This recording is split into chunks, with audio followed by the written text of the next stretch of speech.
ठीक है, तो देखिए शब्दों का वर्गीकरण।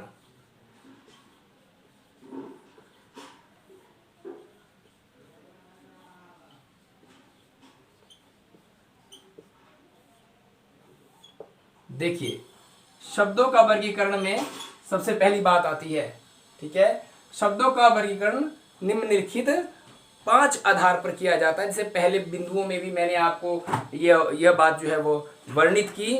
तो देखिए 5 किन किन भागों में किया जाता है, इसका वर्णन जो है मैं आपके सामने आज अभी करने वाला हूँ।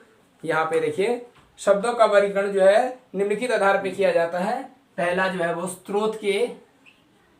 स्रोत अथवा इतिहास के आधार पर।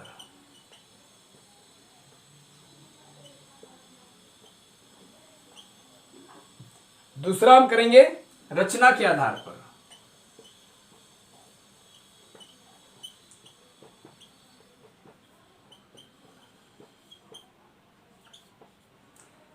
तीसरा हम यहां पर करेंगे प्रयोग के आधार पर।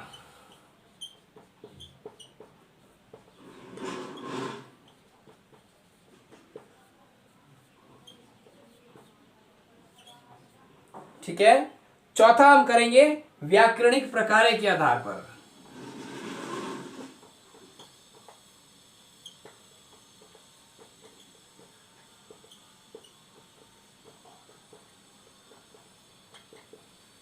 और पांचवा हम करेंगे अर्थ के आधार पर।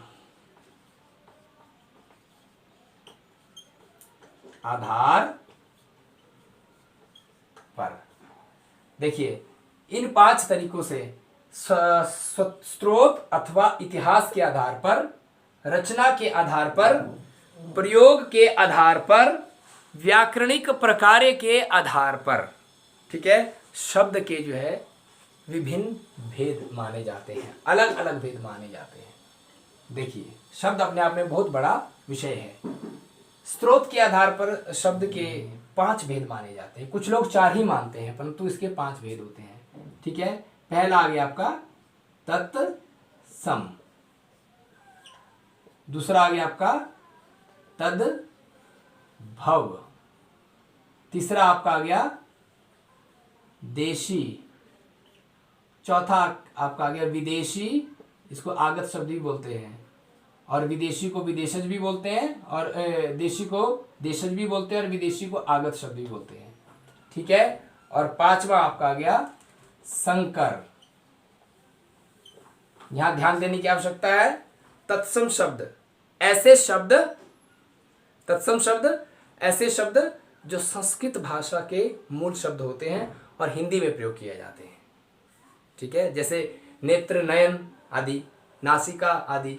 तद्भव शब्द जो हिंदी भाषा के मूल शब्द हैं। ठीक है, जैसे कि आंख, नाक, मुंह आदि। देशी शब्द, ठीक है, जो प्रादेशिक भाषाओं के शब्द जो है वो प्रयोग में लाए जाते हैं। विदेशी शब्द जो विदेशी भाषाओं से, जैसे अरबी, फारसी, अंग्रेजी, इटालियन, फ्रांसीसी, कोई भी शब्द हिंदी में प्रयोग किए जाते हैं वो विदेशी शब्द के अंतर्गत आते हैं। और संकर शब्द ऐसे शब्द होते हैं जो 2 भाषाओं के मेल से बनते हैं।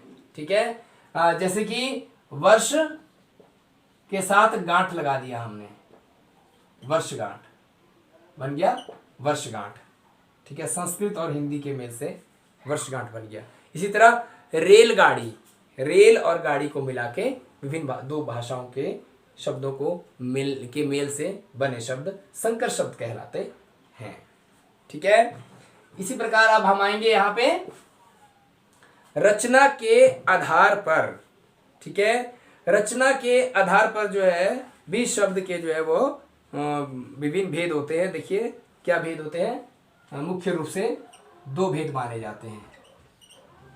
मूल शब्द, ठीक है, और व्युत्पन्न शब्द। अब मूल शब्दों को हम रूढ़ शब्द भी कहते हैं। रूढ़ जो अपने आप में रूढ़ होते हैं, जिनका विभाजन नहीं होता है, जो सदियों से चले आ रहे हैं। ठीक है, व्युत्पन्न शब्द के अंतर्गत 2 शब्द आते हैं, यौगिक और योग रूढ़। यौगिक और योग रूढ़, ठीक है। दो रूढ़ शब्दों के मेल से यौगिक शब्द बनते हैं, यानी कि दो या दो से अधिक शब्द व शब्दांश के मेल से जो है यौगिक शब्द बनते हैं, ठीक है, और वो यौगिक शब्द कहलाते हैं। और ऐसे शब्द जो दो या दो से अधिक शब्दों के मेल से बनते हैं परंतु उनका एक विशेष अर्थ होता है, ठीक है, वो आपके योग रूढ़ शब्द के अंतर्गत आते हैं, ठीक है। तो इस प्रकार रचना के आधार पर मूल शब्द और व्युत्पन्न शब्द जिसमें रूढ़, यौगिक और योग रूढ़ माने जाते हैं, ठीक है। अब आता है आपका प्रयोग के आधार पर। प्रयोग के आधार पर भी शब्द के दो या तीन भेद माने जाते हैं, कुछ लोग दो बोलते हैं, कुछ तीन मान लेते हैं। जैसे कि सामान्य शब्द, पारिभाषिक, पारिभाषिक या तकनीकी शब्द भी बोलते हैं इसको, और तीसरा एक और मानते हैं अर्ध तकनीकी भी मानते हैं। सामान्य शब्द जो है प्रयोग के आधार पे जो हम आम बोलचाल की भाषा में जिन शब्दों का प्रयोग करते हैं वो सामान्य शब्द के अंतर्गत आते हैं। ऐसे शब्द परिभाषिक शब्द कहलाते हैं जिनका हम विज्ञान प्रौद्योगिकी के क्षेत्र में जिन शब्दों का हम प्रयोग करते हैं वो पारिभाषिक, जैसे अल्फा, बीटा, गामा जैसे संप्रेक्षण जैसे शब्द, और या फिर आपके बहुत सारे शब्द होते हैं वो परिभाषिक शब्द के अंतर्गत आते हैं आपके, ठीक है। और इसके अतिरिक्त जो है जो ऐसे शब्द जो होते तो वो परिभाषिक शब्द है, तकनीकी शब्द है, परंतु वो आम बोलचाल की भाषा में भी हम उनको प्रयोग में ला देते हैं, उनको अर्ध तकनीकी शब्द कहा जाता है। जैसे प्रधानमंत्री अपने आप में एक तकनीकी शब्द है, ठीक है, परंतु आम बोलचाल की भाषा में भी उसका प्रयोग किया जाता है, ठीक है, तो उसको जो है वो अर्ध तकनीकी शब्द भी कहा जा सकता है, ठीक है। अगला है व्याकरणिक प्रकार्य के आधार पर शब्द के भेद दो होते हैं मुख्य रूप से, वो आ गया आपका विकारी और अविकारी।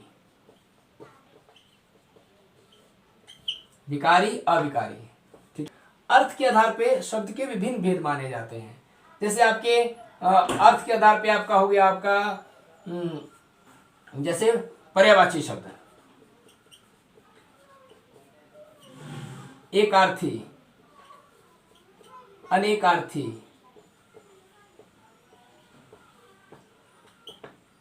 ठीक है, विलोम शब्द, श्रुति संभिन्नार्थक शब्द,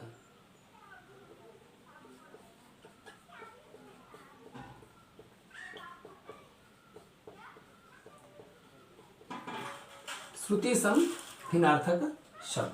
तो इस प्रकार हम देखते हैं शब्दों का वर्गीकरण स्रोत के आधार पर और इतिहास के आधार पर जो है वह तत्सम, तद्भव, देशज, विदेशज और विदेशी और संकर शब्द, रचना के आधार पर यानी कि रचना अर्थात बनावट के आधार पर जो शब्द हैं वो आपकी आ गया मूल और व्युत्पन्न जिसमें रूढ़, यौगिक और योग रूढ़ है।